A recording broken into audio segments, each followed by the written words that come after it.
Okay, Assalamualaikum and a very good day everyone. Bismillahirrahmanirrahim. Today we are going to start with example 6 for this chapter 2.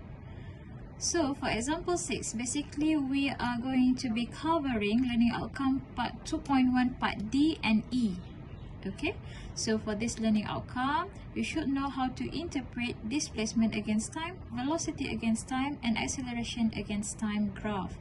While for part E, for you to determine the distance traveled, displacement, velocity, and acceleration from appropriate graphs given. Okay, so let's get into the question. So for this question, we are given a graph of velocity against time.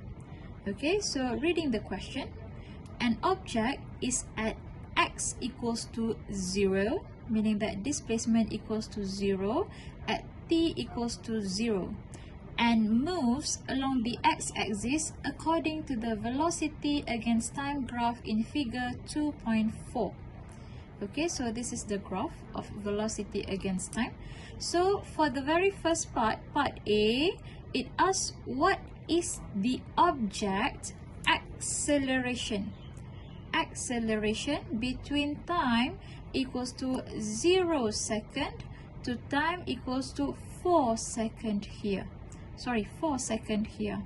Okay, so now for the solution, as you can see, given to us is actually a graph of velocity against time.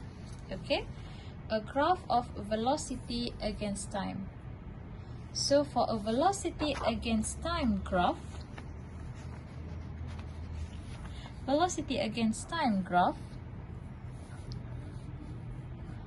the gradient is equivalent to the acceleration of the motion, meaning that for 0 to 4 second, okay, this is the part of the graph where it is flat, meaning that the gradient is also 0. Alright, so for time t 0 second to 4 second, our gradient is actually equals to 0, meaning that the acceleration is also equivalent to 0. Okay, so in terms of motion, our object is actually moving in a constant velocity without any acceleration. Okay, moving on to the next question, part B.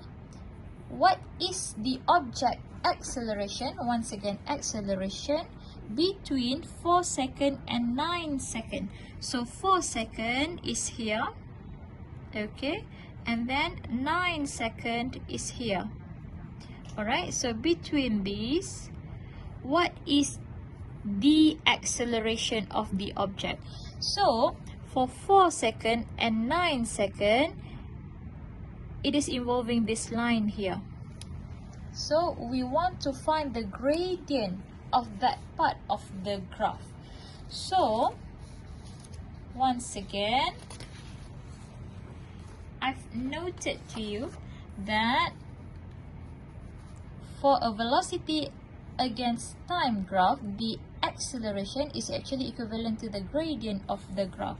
So from there, we want to find the final and also the initial position. As you can see, when time is equals to 9 seconds, for this part, this is the final velocity and final time.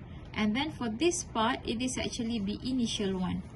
Alright, so as you can see, I've noted there that at time initial is 4 seconds, time final is 9 seconds.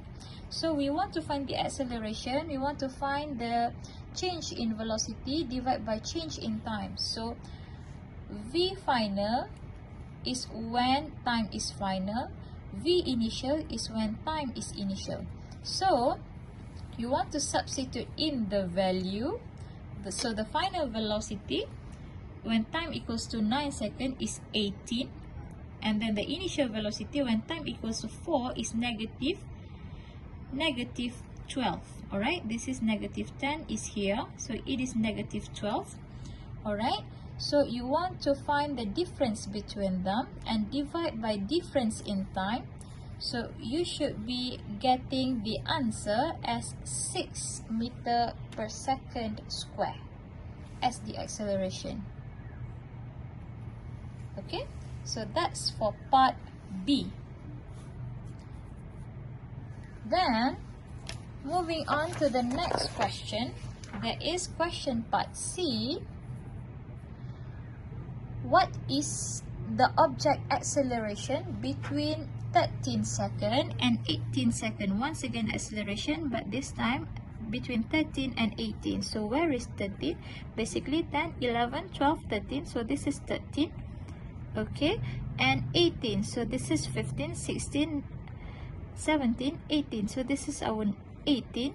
So we are referring to this part of the graph. Okay, so this part of the graph, we want to find the, once again, the gradient at that part of the graph, this part. Alright, so the process is somehow similar to the one that we have solved in B. Alright, so we want to determine where is the final point and where is the initial point.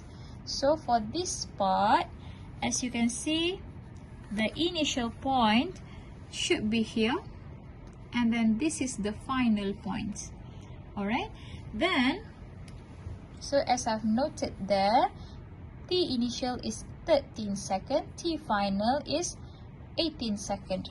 So you want to substitute in the values to find the gradient. Alright, so gradient is actually equivalent to acceleration. Change in velocity divided by change in time. Substitute in the value. We should be getting that our acceleration is equivalent to negative 3.60 meter per second square. So as you can see here, what happened is our object is decelerating because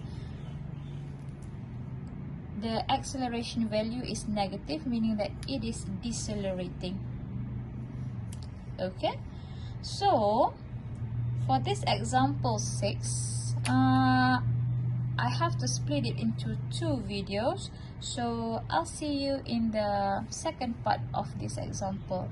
Thank you for watching.